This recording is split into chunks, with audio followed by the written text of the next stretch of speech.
नमस्कार, आप देख रहे हैं साधना न्यूज और मैं हूं आपके साथ कंचन। जनगणना 2027 की तैयारियों को लेकर राज्य स्तरीय प्रशिक्षण कार्यशाला का आयोजन राजधानी भोपाल के कुशाभाऊ ठाकरे कन्वेंशन सेंटर में किया गया। कार्यशाला का उद्घाटन मुख्यमंत्री डॉक्टर मोहन यादव ने किया। इस अवसर पर प्रदेश के विभिन्न संभागों के कमिश्नर, जिलों के कलेक्टर सहित वरिष्ठ प्रशासनिक अधिकारी मौजूद रहे। साथ ही सीएम डॉक्टर मोहन यादव दमोह जिले के नौहटा में आयोजित नौलेश्वर महोत्सव और किसान सम्मेलन में शामिल हुए। इस दौरान क्षेत्रवासियों की महत्वपूर्ण मांगों को पूरा करने की घोषणा की। इसके बाद मुख्यमंत्री डॉक्टर मोहन यादव शुक्रवार को छतरपुर जिले के सिद्ध क्षेत्र बागेश्वर धाम पहुंचे, जहां आयोजित सप्तम कन्या विवाह महोत्सव में शामिल हुए। कन्या विवाह महोत्सव में 300 बेटियों का विवाह कराया जा रहा है।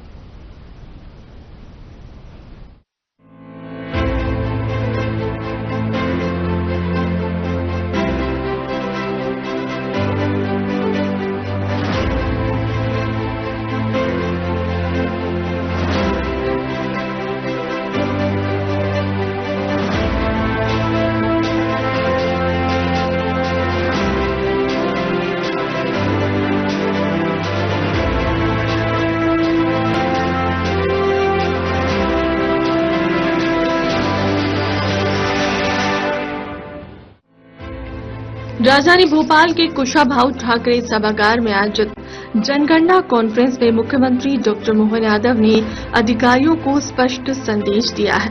इस बार की जनगणना सिर्फ एक प्रक्रिया नहीं, बल्कि ऐतिहासिक दायित्व है। शुद्धता है, पारदर्शिता और निष्पक्षता के साथ इसे पूरा करना ही सबसे बड़ी प्राथमिकता होगी। मुख्यमंत्री डॉक्टर मोहन यादव ने कहा कि भले ही 8वीं जनगणना हो, लेकिन यह अपने आप में अलग और विशेष है। 8वीं जनगणना कोविड काल के कारण जनगणना संभव नहीं हो पाई थी, लेकिन अब अधिक सटीकता और बारीकी के साथ जिम्मेदारी को निभाया जाएगा। उन्होंने कहा कि जनगणनाओं की शुद्धता के लिए व्यापक प्रशिक्षण दिया गया है और अब प्रतिबद्धता व निष्पक्षता ही सफलता की कुंजी होगी। मुख्यमंत्री ने बताया कि 1931 के बाद सामाजिक स्तर पर इस प्रकार की जनगणना पहली बार हो रही है। यह एक ऐतिहासिक अवसर है जिससे हम सभी मिलकर एक महत्वपूर्ण रिकॉर्ड बनाने जा रहे हैं। उन्होंने कहा कि विकास का कारवां आगे बढ़े, लेकिन व्यवस्थाओं पर नियंत्रण भी बना रहे। सीएम ने विकास कार्यों में संवेदनशीलता पर भी जोर दिया। उन्होंने कहा कि यदि किसी का मकान, जमीन या दुकान प्रभावित होती है तो उसके मन के लगाव को भी समझना होगा। विकास के साथ मानवीय दृष्टिकोण अनिवार्य है। आगामी होली और महाशिवरात्रि पर्व को लेकर मुख्यमंत्री ने प्रशासन को हाई अलर्ट रहने के निर्देश दिए हैं। उन्होंने कहा कि आदर्श होली ऐसी हो जिससे लोगों को कम से कम कष्ट हो और सामाजिक समरसता की भावना मजबूत हो। दक्षता और सौहार्द के बेहतर उदाहरण प्रस्तुत किए जाएं। माननीय मुख्यमंत्री जी का हार्दिक अभिनंदन करता हूं। यह परम सौभाग्य एवं हर्ष का विषय है कि आज की यह कार्यशाला माननीय मुख्यमंत्री जी की अध्यक्षता में संपन्न हो रही है। इसके लिए हम सभी आपका हृदय से आभारी हैं। माननीय मुख्यमंत्री जी की इस कार्यशाला में उपस्थिति इस बात का प्रमाण है कि जनगणना के कार्य को मध्य प्रदेश में अति उच्च प्राथमिकता प्रदान की जा रही है। महोदय, जैसा कि हम लोगों ने वीडियो में देखा, भारत में जनगणना की अत्यंत समृद्ध विरासत है। वैदिक काल में भी ऋग्वेद में इसका उल्लेख है, जनगणना का जिक्र किया गया है। माननीय मुख्यमंत्री जी, नीरज मंडलोई जी, शिवशेखर जी, मृत्युंजय जी, यह है कि 1872 से ये एक्सरसाइज शुरू हुई। One of the oldest exercises 16वीं बार हो रही है। पर जो सबसे बड़ा टेक्नोलॉजी के साथ बदलाव आया है, जैसे देखा कि हम लोग पूरी की पूरी चीज अब डिजिटल करने वाले हैं। टेक्नोलॉजी कैप्चर का यूज करने से सबसे बड़ा फायदा तो ये होगा कि इसमें एरर्स बहुत कम होंगे। डायरेक्ट एंट्री डेटा फील्ड से होने वाली है। इलेक्शन जितना ही महत्वपूर्ण कार्य जनगणना का माना जाता है प्रशासनिक चीज में, तो इसकी हर चीज जो टाइम बाउंड कैलेंडर बना है उसके हिसाब से हमें करना है। ट्रेनिंग बहुत ही ज्यादा महत्वपूर्ण है, क्योंकि जो डिजिटल पूरा सिस्टम पूरा वहीं के वहीं से कैप्चर होने वाला है। यदि क्वालिटी ट्रेनिंग की अच्छी होगी तो हमारी डेटा एंट्री ठीक होगी, डेटा एंट्री ठीक होगी तो हमारा डेटा अच्छा बनेगा, जो हमारे को देश में आगे प्लानिंग के काम आएगा। मुख्य सचिव माननीय अनुराग जैन जी, जनगणना आयुक्त माननीय मृत्युंजय जी, SCS नीरज मंडलोई जी, SCS शिवशेखर जी, अभिषेक सिंह जी, कार्तिकेय जी, इस अवसर पर प्रदेश भर से हमारे सभी प्रशासनिक जिले और संभाग के मुखिया, लेकिन ये बात भी सही कि कोविड और कठिन काल में स्वाभाविक रूप से वो संभव नहीं था उस परेशानी को। और एक चुनौती और है, जिस चुनौती के बलबूते पर हम सब अपने इस बदलते परिवेश में आपको जो हमारे समाज की सब गणना का जो विशेष काम दिया है, उन गणनाओं की शुद्धता के लिए, गणनाओं के अंदर की सारी बारीकियों के लिए आपका बहुत अच्छे से प्रशिक्षण हुआ होगा, ऐसा मैं मानता हूं। वस्तुतः हम सब वर्गीकृत रूप से अपनी अपनी नीचे तक की गणना में जब आएंगे तो जनगणना की दृष्टि से, जैसे हमारे यहाँ अभी CS ने कहा कि हमारे मजरा टोला की आवासीय बस्तियों की भी अपनी एक रचना है, उसके अपने प्लस माइनस है, लेकिन उसका हमारे लिए अच्छी बात है कि हमारे आदिवासी अंचल में सहजता के साथ रहने की एक पद्धति है। लेकिन एक और चीज है, एक बेचरा गांव भी है, जो बेचरा गांव, जिन गांवों का बाद में बसना उजड़ना है कोई कहानी है, लेकिन ऐसे गांवों के अंदर भी ठीक से गणना हो जाए, बेचरा गांव पुनः आबाद भी करे जा सकते हैं, या उनके संबंध में विकास के लिए भविष्य में रोडमैप जब बनाने जाएंगे तो एक चुनौती उसकी भी आने वाली है। वैसे आप सब इसकी चिंता करेंगे, हमारे राज्य की अच्छी परंपरा है, प्रशासनिक अधिकारी सारी गंभीरता के साथ सारी बातों को लेंगे और इस आधार पर ये हमारी जो मूल जिस कारण से हमने कॉन्फ्रेंस रखी उसकी सफलता मिलेगी। सड़क, अस्पताल, स्कूल, ये सब आपकी बनाए बुनियाद पे ही खड़े होंगे, जिस आधार पर सही से गणना हो जाए, सही से चिंता हो जाए। भविष्य की दृष्टि से हमारी पारदर्शिता और प्रतिबद्धता में हमारी निष्पक्षता भी सबसे पहले रहना चाहिए। त्योहार भी, होली जैसा बड़ा त्योहार सामने आ रहा है, महाशिवरात्रि भी हमारे सामने है, ऐसे में शांति समितियों के साथ आप बाकी सारे प्रबंध तो कर ही रहे होंगे, लेकिन हमारी जन भावनाओं का भी ध्यान रखें, ये सारे कार्यक्रम अच्छे से करें, हाई अलर्ट पर प्रशासन अब रखें। और कुल मिलाकर के मिलावटी मिठाई, आजकल रंगों के अंदर मिलावट, ऐसी कई प्रकार की चुनौतियां हैं। हमारे द्वारा भी अच्छे आदर्श भी, अब जैसे हम जब प्रदर्शनी में जाते हैं तो आप गुलाल और ये कई प्रकार के केमिकल मुक्त सब प्रकार की चीजें दिखाते हैं, तो उसकी होली भी तो करवा के बताओ कैसे हो रही। आदर्श होली अच्छे से हो, कहाँ लोगों को कष्ट कम हो, मूल भावना सामाजिक समरसता की दिखे। इसी प्रकार से जी राम जी की योजनाओं को लेकर के आपने गंभीरता से काम किया होगा। गेहूं उपार्जन अपना चल ही रहा 7 मार्च से, और गेहूं उपार्जन में किसी किसान को कोई कठिनाई नहीं आना चाहिए। एक तो आपको बधाई देना चाहूंगा, आप सबके माध्यम से भावांतर योजना और कई प्रकार की हमारी ये जो अभी तक की कृषि उत्पाद को लेकर के बहुत अच्छी भूमिका रही है, ये और अच्छी हमारी बने।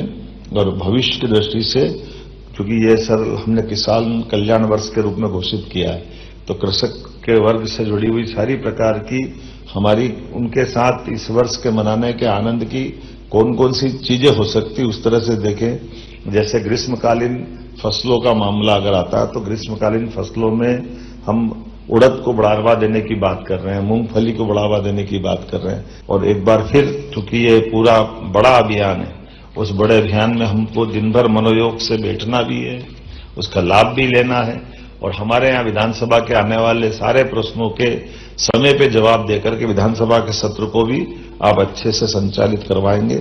इस अपेक्षा के साथ मेरी अपनी ओर से पुनः यशस्वी प्रधानमंत्री का अभिनंदन करें, जोरदार ताली बजा करके, जिन्होंने एक बड़ा ऐतिहासिक फैसला किया। हम सब मिलकर के आज जो अपने से अपेक्षा की भारत सरकार ने, उस उद्देश्य की पूर्ति करेंगे। मेरी अपनी ओर से पूरे अच्छे कार्यक्रम की बधाई, बहुत बहुत धन्यवाद। मुख्यमंत्री डॉक्टर मोहन यादव ने दमोह जिले के नौहटा में आयोजित नोहलेश्वर महोत्सव और किसान सम्मेलन में शामिल हुए। दमोह जिले के नौहटा स्थित ऐतिहासिक नौलेश्वर मंदिर परिसर में आयोजित 10 दिवसीय नौलेश्वर महोत्सव आयोजित हो रहे हैं। यह आयोजन संस्कृति, पर्यटन और धार्मिक न्यास और धर्मस्व राज्य मंत्री स्वतंत्र प्रभार धर्मेंद्र सिंह लोधी के मार्गदर्शन में चल रहा है। नोहटा में स्थित नौलेश्वर महादेव मंदिर का इतिहास अत्यंत प्राचीन और गौरवशाली रहा है। यह मंदिर कलजुरी कालीन स्थापत्य कला का उत्कृष्ट उदाहरण माना जाता है। कहा जाता है कि इस भव्य मंदिर का निर्माण 10वीं-11वीं शताब्दी के दौरान हुआ था। मंदिर की शिल्पकला, अलंकृत स्तंभ, विशाल गर्भगृह और कलात्मक नक्काशी आज भी दर्शकों को इस युग की समृद्धि सांस्कृतिक विरासत से परिचित कराती है। मुख्यमंत्री डॉक्टर मोहन यादव ने नौलेश्वर महोत्सव और किसान सम्मेलन में क्षेत्रवासियों की महत्वपूर्ण मांगों को पूरा करने की घोषणा की है।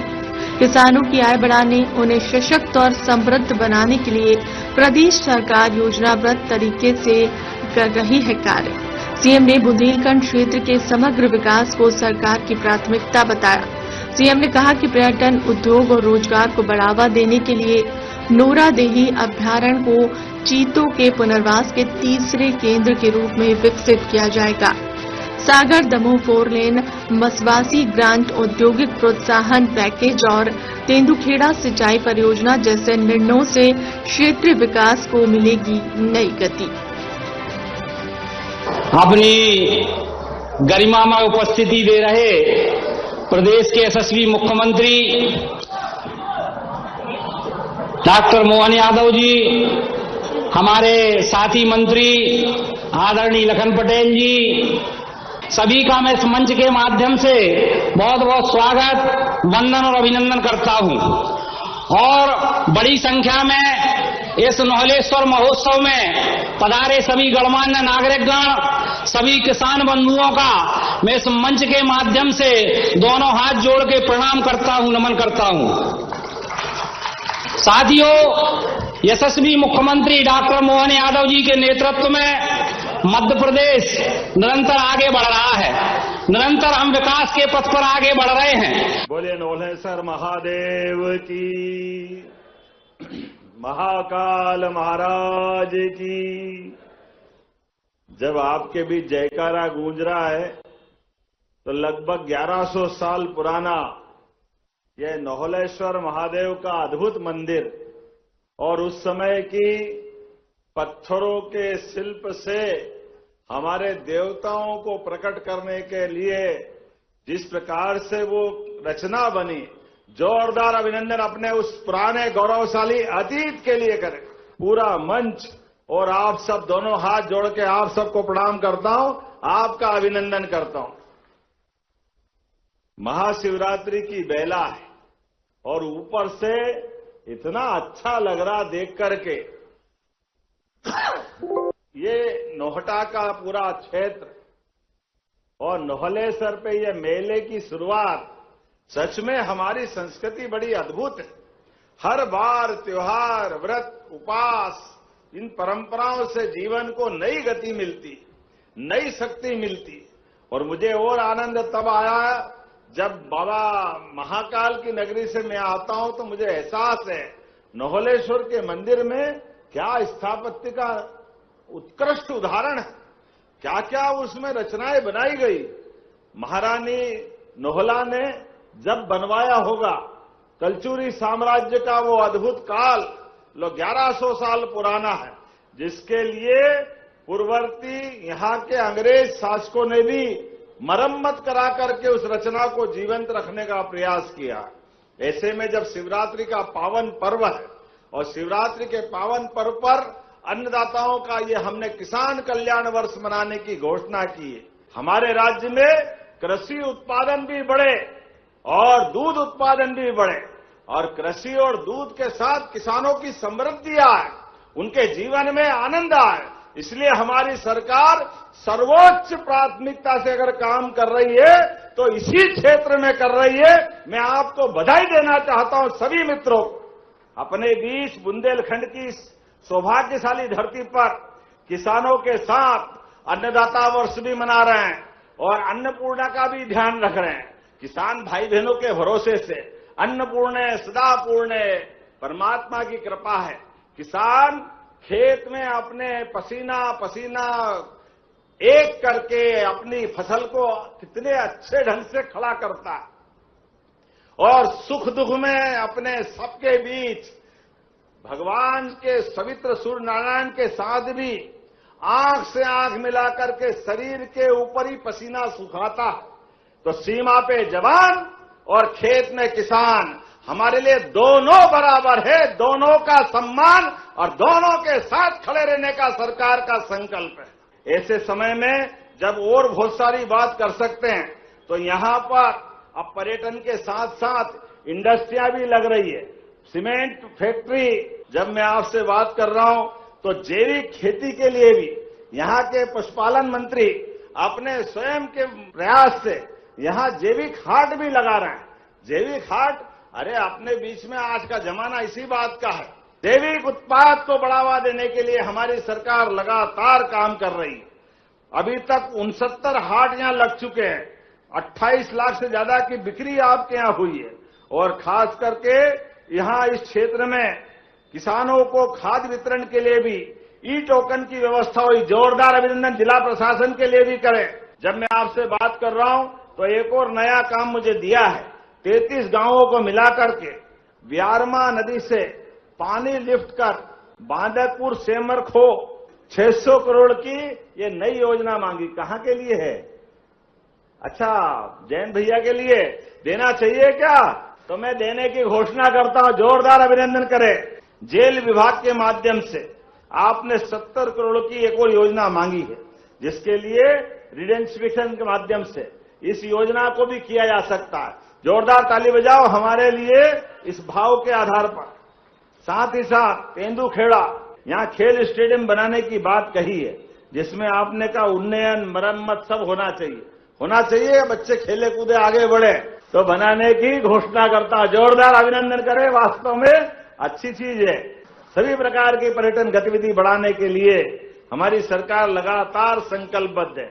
ऐसे में यहां पर नोहटा गांव में, क्या नोहटा में तुमने वो बनाया है 4 लेन, आप चिंता मत करो, हम इसको सागर तक बनवाएंगे। लेकिन अभी वाटर स्पोर्ट्स, बोट क्लब और व्यारमा नदी में आपने कई प्रकार के निर्माण कार्य कराना है।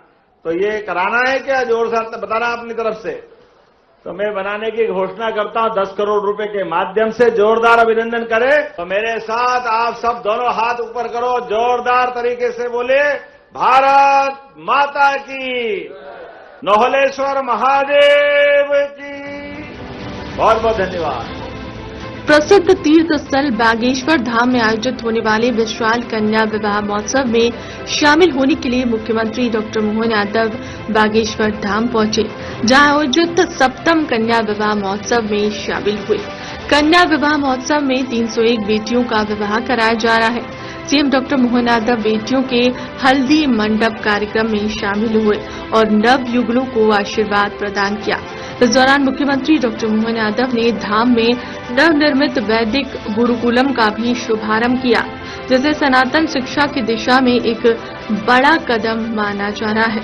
कन्या विवाह महोत्सव में देश भर से साधु संत और जानी मानी हस्तियां भी शामिल हो रही हैं। कन्या विवाह में 7वें महामहोत्सव में मध्य प्रदेश के बहुत ही लाडले, सरल और बागेश्वर धाम को अपना धाम मानने वाले मुख्यमंत्री जी पहुंचे। चूंकि हमको पता है कि आपको जल्दी जाना है, बाकी हम प्रवचन आपके ठीक उद्बोधन के बाद कथा में कहेंगे। सिर्फ 2 बातें हम कहेंगे।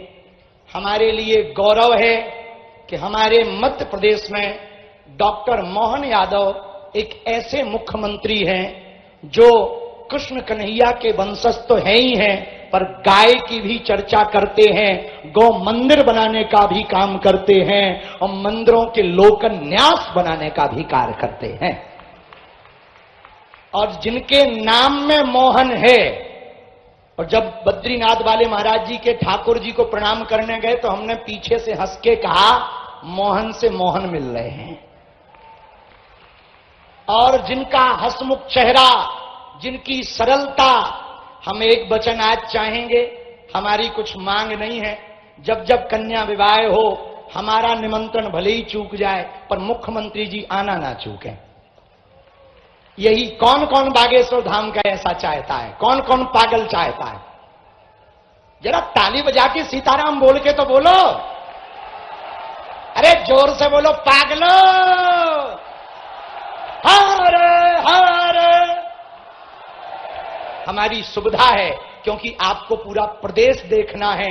हम धाम पर आ गए, हमारे लिए और पूरी 300 बेटियों के लिए और पूरे बागेश्वर परिवार के लिए यही बड़ी बात है। ऐसे हिंदुत्व प्रखर मुखर मुख्यमंत्री मध्य प्रदेश ने पाए हैं, जो संत के साथ साथ महंत के साथ साथ धर्म के साथ साथ देश के लिए दिन रात जीते हैं। इसी के साथ अपनी वाणी को हम विराम देते हैं और फिर हम आपसे कथा में चर्चा करेंगे। जय सिया राम। बाबा के आशीर्वाद से विवाह के प्रसंग पर शिवरात्रि को हजारों लाखों साल पुरानी सनातन संस्कृति की धारा को अद्भुत रूप से आपने धारा जीवंत की। महाराज जी जोरदार अभिनंदन। हमारे परम पूज्य बागेश्वर धाम के पंडित धीरेन्द्र कृष्ण शास्त्री जी को जोरदार अभिनंदन करें। मध्य प्रदेश सरकार की ओर से आपका वंदन अभिनंदन। इस मंच पर ही विराजमान परम पूज्य जगत गुरु राम कमल जी वेदांती महाराज साहब को भी सादर प्रणाम। मंच पर विराजमान परम पूज्य बालक योगेश्वर दास जी महाराज बद्रीनाथ, आपका अभिनंदन। आपके साथ साथ पंडित माधव तिवारी जी महाराज वृंदावन धाम, आपका अभिनंदन। मंच पर विराजमान हमारे अभिन्न मित्र, वरिष्ठ नेता, पूर्व प्रदेश अध्यक्ष, यहां के सांसद श्रीमान विष्णुदत्त शर्मा जी, जोरदार अभिनंदन। वीडी शर्मा जी का भी करें। यहां 2 मंत्री विराजमान हैं, माननीय मंत्री दिलीप अहिरवार जी, कहां अहिरवार जी, जोरदार अभिनंदन। माननीय मंत्री लखन पटेल जी, आपका भी स्वागत अभिनंदन। मंच पर अभी अभी हमारे बीच भाषण दिया हमारे पटेरिया जी, हमारी पूर्व मंत्री और वर्तमान विधायिका लक्ष्मी स्वरूप ललिता जी। अरे लक्ष्मी इसलिए बोल रहा हूं कि आज का आनंद तो इसके बिना हो नहीं सकता है। मैं अपनी ओर से, अपनी सरकार की ओर से बीते समय यशस्वी प्रधानमंत्री ने आकर के यहां पर सनातन संस्कृति की धारा को मजबूत करने के लिए, सेवा के भावना को मजबूत करने के लिए कैंसर हॉस्पिटल की सौगात दी थी। जोरदार अभिनंदन श्रीमान नरेंद्र मोदी जी का भी करें। सच में हमारे देवस्थान ये चमत्कारिक रूप में हो सकते हैं। एक मंदिर के आसपास अस्पताल भी है और ये चतुर्भुज बनाने का संकल्प भी है। वाकई अद्भुत है। 16 संस्कार में से सबसे बड़ा संस्कार ये विवाह संस्कार होता है और ये परंपरा में महाराज आपके माध्यम से परिवार में अमरता की अगर कोई पहचान है तो चतुर्भुज होने के बाद अपनी संतान के माध्यम से गोत्र को भी अमर करना और सनातन संस्कृति को भी अमर करने की धारा है। मैं आपका वंदन करता और सबको बधाई देता हूं। सारे विवाह के इस मंडप में बैठे सभी दंपतियों को, क्योंकि दुश्मन लाख चाहे तो क्या होता है, होता वही जो बाबा महाकाल को मंजूर होता है।